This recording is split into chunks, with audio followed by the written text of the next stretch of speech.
படிச்சிருக்கேன்னு சொன்னாங்க. எத்தனை படிச்சிருக்க? எம்காம்ங்க. எம்காமா? அப்படின்னா எத்தனாப்பு? +2 பிகாம் ஒரு எம்காம் 12 3 15 2 17 வகுப்புங்க. என்ன சிரிக்கிறீங்க? படிச்சு என்னப்பா செய்ய? படிச்ச படிப்ப விரல விட்டு எண்ணிக்கிட்டு இருக்கிய. வாய முற நாயே. இவர் பெரிய பரம்பரை. ஒரு இடிச்ச வாயம் கிடைச்சா ஏறிடுறதா? நான் கேட்கிறேன் பாரு ஒரு கேள்வி. ஏன் தம்பி, மலைக்கு 1 ஆட்டுக்கு எத்தனை காலு, தலைக்கு 8 ஆட்டுக்கு எத்தனை காலு? 1.5 ஆட்டுக்கு 6 காலுங்க. 8 ஆட்டுக்கு 34 காலுங்க. என்னையா உன் படிப்பு, என்னையா உன் கணக்கு?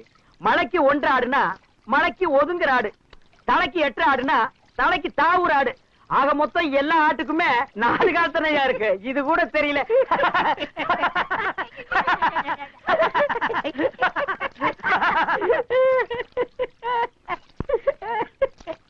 நான் சிரிப்பு நிறுத்தி எவ்வளவு நேரம் ஆச்சு? நீ ஏன் சிரிக்கிற?